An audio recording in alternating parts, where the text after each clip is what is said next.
Were the Xalorians, the oldest and most advanced species in the galaxy. For millions of years we prospered, our knowledge expanding as we colonized world after world. We were explorers, scholars, and engineers, mastering the mysteries of the universe and bending the laws of physics to our will.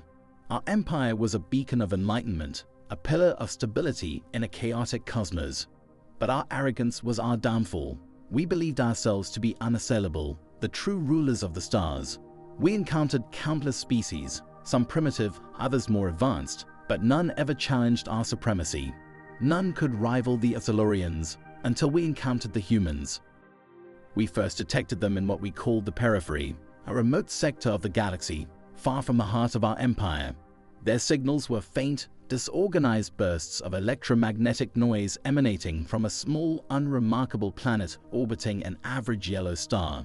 We wouldn't have noticed them at all if not for their proximity to one of our outposts on the edge of known space.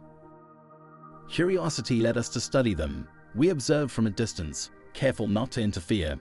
The humans were fascinating, a young species, only recently achieving the ability to venture beyond their own world. Their technology was primitive by our standards, but they were resourceful, innovative, and above all, driven. We watched as they slowly expanded into their solar system, their ambitions growing with each passing year. At first, they seemed like so many others, another species destined to rise and fall without ever touching the stars beyond their home system. But as we continued to observe, we realized there was something different about them, something unsettling. Their history was filled with conflict, yet they thrived on it. They were a paradox, capable of great violence, yet also of profound compassion. They were unpredictable, and unpredictability was dangerous. We debated what to do. Some argue for immediate intervention to guide or contain them before they became a threat. Others believed we should continue observing, letting them develop on their own. In the end, we did nothing, content to watch from afar. That was our first mistake. The humans discovered us before we intended. Our ships had been cloaked, our presence hidden, but somehow they detected us. Perhaps it was luck, or perhaps their technological progress was more rapid than we had anticipated. Regardless, they sent a signal, a message of peace and curiosity. For the first time, we were forced to reveal ourselves. Our emissaries made contact, presenting ourselves as benevolent observers, advanced beings who had been watching them for their own protection. The humans, surprisingly, did not fear us. Instead, they were eager to learn, to engage, to trade knowledge. For a time, relations were cordial. We shared some of our science, offered guidance on avoiding the pitfalls of technological advancement. In return, they shared their culture, their art, their history. We learned much about them, and they about us. But beneath the surface, tensions grew. The humans were ambitious, driven by an insatiable curiosity and a desire to expand.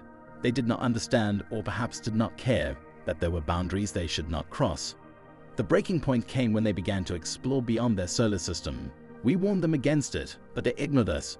They wanted more resources, more knowledge, more territory.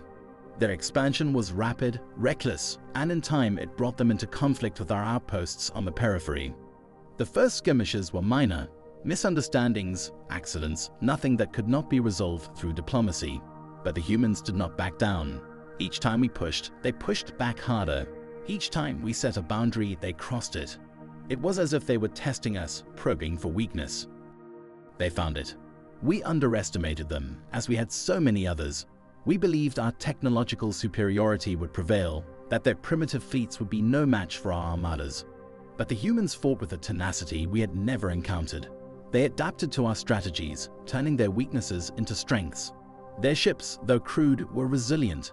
Their soldiers, though inexperienced, were fearless. What we failed to understand was that the humans were fighting for something we had long forgotten: survival. For them, this was not just a conflict over territory or resources, it was a fight for their very existence. They fought with a ferocity that shook us to our core. They did not know when to quit, even when defeat seemed certain. Their ingenuity was terrifying.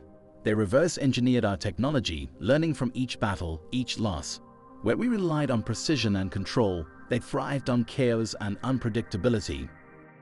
As the war dragged on, we realized we were no longer dealing with a mere nuisance. The humans were becoming a threat. Their fleets grew larger, more sophisticated. They forged alliances with other species we had dismissed as insignificant. Together, they formed a coalition against us, a coalition that matched our numbers and eventually even our firepower. Our empire began to crumble. Worlds we had held for millennia fell to their relentless advance. The core of our empire, once thought impregnable, was now within their reach. We tried to negotiate, to sue for peace, but it was too late. The humans had learned to fear us, and that fear had turned to hatred. They would accept nothing less than total victory. Desperation led us to unleash our most powerful weapons, planetary devastators capable of wiping out entire worlds. We hoped to break their will, to force them to surrender. Instead, it only hardened their resolve. For every world we destroyed, they responded with twice the force, twice the fury. Our civilization, once so proud, was brought to its knees. We had become what we feared, a dying race clinging to the remnants of a lost empire. The final battle took place over Xalorian, our homeworld, the cradle of our civilization. It was a world of wonders, of towering cities and vast knowledge repositories that held the accumulated wisdom of millions of years. We believed it would be our salvation, the place where we would make our final stand. The human fleet arrived in numbers that defied belief.